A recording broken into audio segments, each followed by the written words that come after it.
Olá, meus amigos, sejam mais uma vez muito bem-vindos. Meu nome é Fábio Roque e nós vamos dar continuidade ao nosso projeto Código Penal Comentado. Estamos comentando os artigos do Código Penal na ordem sequencial. Já são quase 60 vídeos comentando o Código Penal e nós estamos no artigo 39. Nós comentamos aqui os artigos 38 e 39 no nosso último encontro. O artigo 38 tratando ali dos direitos do preso e o artigo 39 falando ali do trabalho do preso. Hoje a gente vai falar do artigo 40, que na verdade complementa aquelas duas ideias. O que é que nos diz o artigo 40 do Código Penal? Ele trata da legislação especial, dizendo que a matéria versada nos artigos anteriores, ou seja, no 38 e no 39, seria regulamentada por lei especial, e essa lei especial, inclusive, ela iria especificar quais seriam os direitos e deveres do preso e ainda falar dos critérios para a mudança de regime, os regimes sobre os quais nós falamos nos artigos anteriores. Regime fechado, regime semiaberto e regime aberto. Ora, indubitavelmente, essa lei que é referida aí no artigo é a nossa Lei de Execução Penal, a nossa LEP. Né? Esse artigo 40 ele está se referindo à LEP, Lei de Execução Penal, Lei 7.210 de 1984.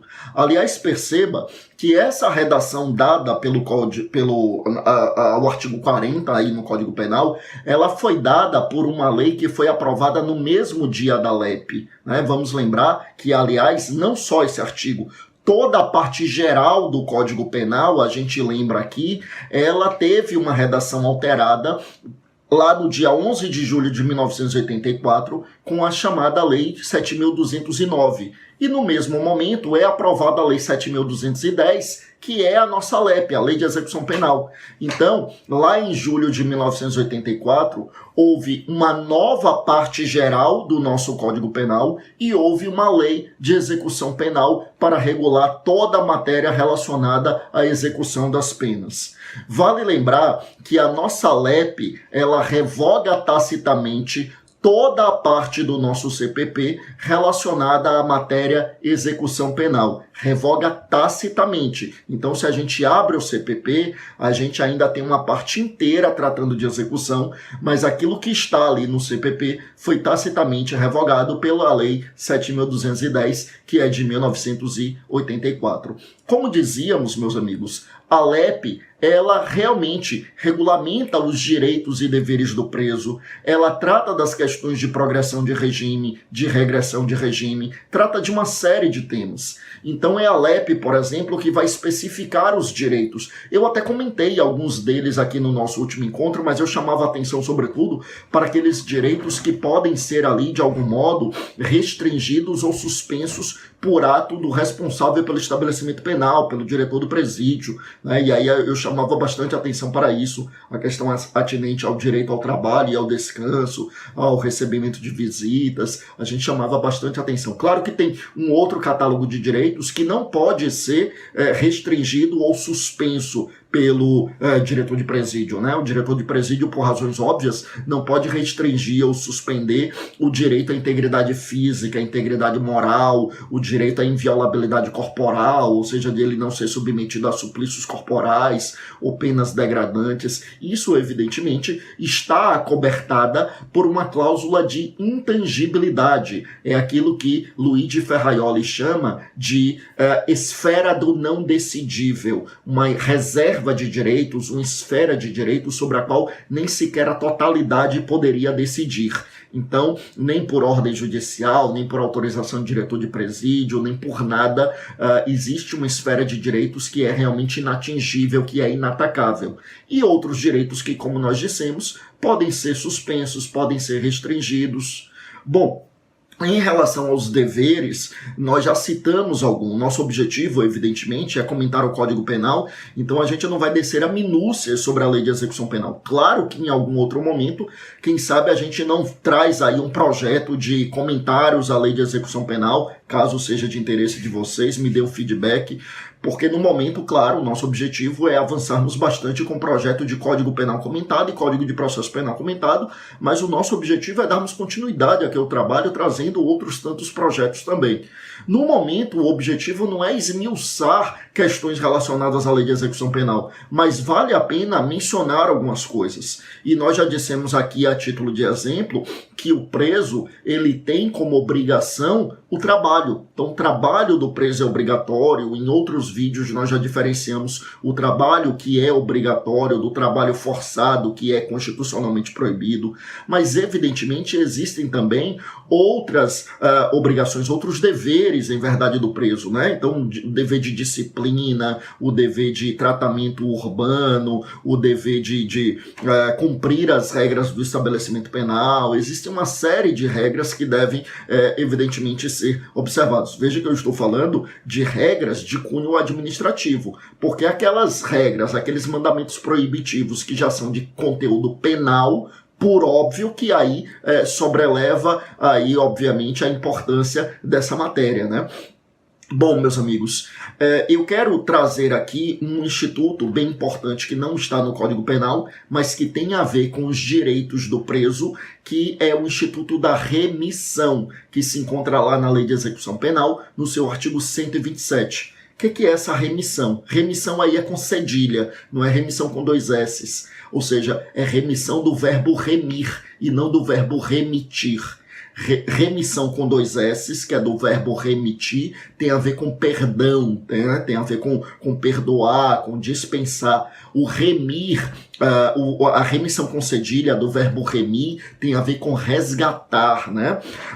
Saudar, resgatar. Então a remissão aqui é com cedilha, diz respeito ao resgate do tempo de pena. É aquele direito do preso, meus amigos, muito conhecido, inclusive, talvez as minúcias não sejam tão conhecidas, mas é muito conhecida a ideia de que a partir de um determinado tempo de trabalho ou de estudo, o preso tem um tempo a menos de pena.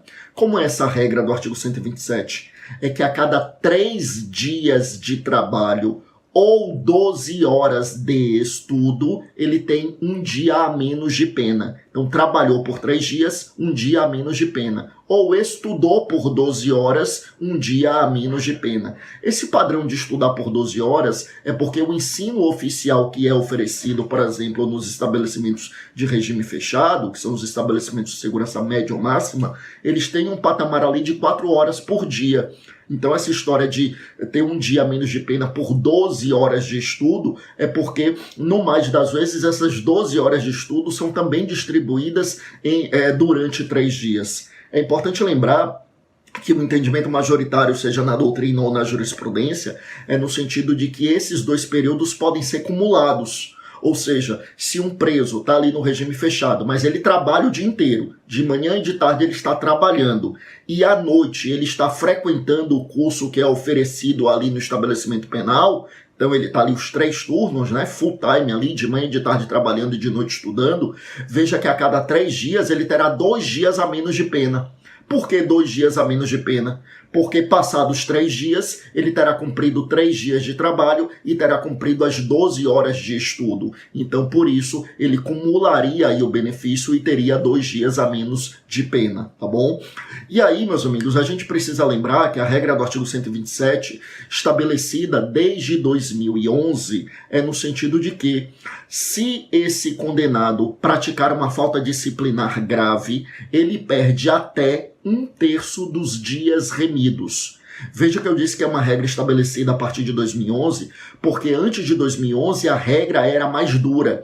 Antes de 2011, se o condenado cometesse uma falta disciplinar grave, ele perdia todos os dias remidos. Desde 2011, ele não perde todos os dias remidos, ele perde até 1/3 dos dias remidos. Então, por exemplo, vamos imaginar que o sujeito trabalhou por 90 dias. Se ele trabalhou por 90 dias, ele conseguiu remir 30 dias, né? A cada 3 dias trabalhado, 1 dia a menos de pena. E se ele cometer uma falta disciplinar grave, aí ele vai perder até 10 dos 30 dias que ele conseguiu remir, tá? Até 10, até 1/3 é o limite. Antigamente ele perdia tudo, agora ele perde até 1/3. Mesmo antes, na época em que ele perdia tudo, o Supremo Tribunal Federal já tinha editado a súmula vinculante, que é a súmula vinculante número 9, dizendo que era constitucional essa perda de todos os dias remidos, né, na época em que se perdia tudo. A súmula vinculante número 9 diz que o artigo 127 da Lei de Execução Penal é constitucional. Por que essa discussão? É porque argumentavam, né, muitos argumentavam que seria inconstitucional que ele perdesse todos os dias remidos, porque isso violaria direito adquirido. Ou seja, quando ele trabalhava, ele conseguia emissão e isso seria direito adquirido, e quando a lei dizia que ele perdia tudo, estaria violando o direito adquirido dele. O Supremo Tribunal Federal veio e disse que não, que na verdade você tinha uma expectativa de direito que se concretizava no momento em que o juiz declarava a extinção da pena, ou que reconhecia algum outro direito, como o direito de progressão de regime, computando aqueles dias remidos, e portanto o Supremo entendeu que era constitucional a perda dos dias remidos, desde a época em que se perdia todos os dias. Aí, em 2011, veio uma lei que alterou o artigo 127 do Código da Lei de Execução Penal para dizer que a falta de disciplina grave faz com que ele perca até 1/3 dos dias remidos, né? Então ele já não perde mais tudo, ele perde até 1/3 dos dias remidos, tá bom? Então é isso, meus amigos, aqui o artigo 40 do nosso Código Penal, ao tratar aqui da legislação especial. Essa legislação especial é a LEP, a Lei de Execução Penal. A gente aproveitou aqui para trazer algumas questões relacionadas à LEP, a Lei de Execução Penal. Eu encerro por aqui, a gente volta no nosso próximo vídeo falando do artigo 41 do Código Penal. Mais uma vez foi um prazer, fiquem com Deus, até a próxima.